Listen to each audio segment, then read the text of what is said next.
Hey everybody, what's up? Jerry Jones finally pulled the trigger on Wade Phillips. He fired him and named Jason Garrett the interim head coach. Here's my question.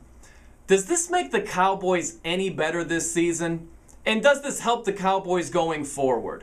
The answer would be no and no. This doesn't help the Cowboys this season. This season is done.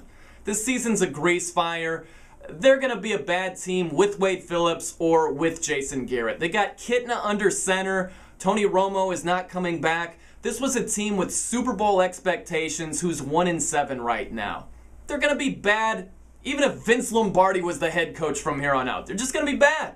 You can't have high expectations like that and all of a sudden rally to, oh, hey, let's get to 500. It's not going to happen. The season is a wash.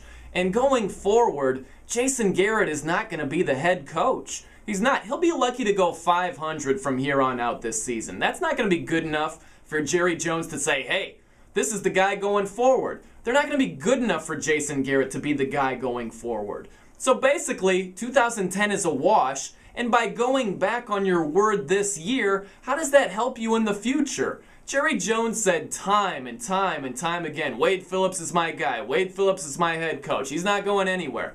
What happens 3-4 years from now when the Cowboys have their new head coach and there's a head coaching controversy and Jerry Jones says, no, so-and-so isn't going anywhere?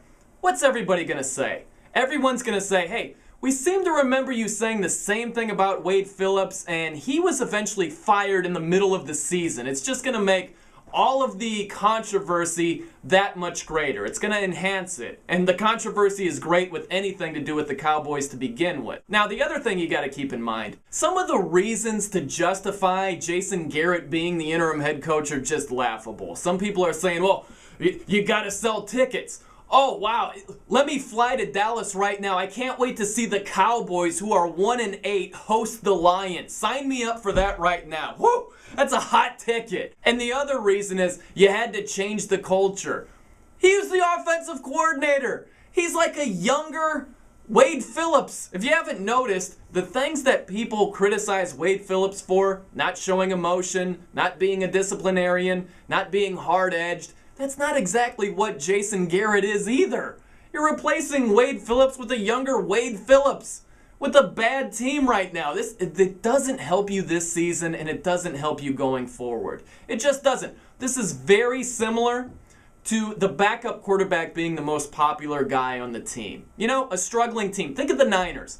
Think of the 49ers who played the Eagles earlier this year. Alex Smith he was doing terrible. The crowd was chanting, we want Carr, we want Carr. David Carr stinks. And you know what? When David Carr got into some games this season, he did what David Carr does. He stunk.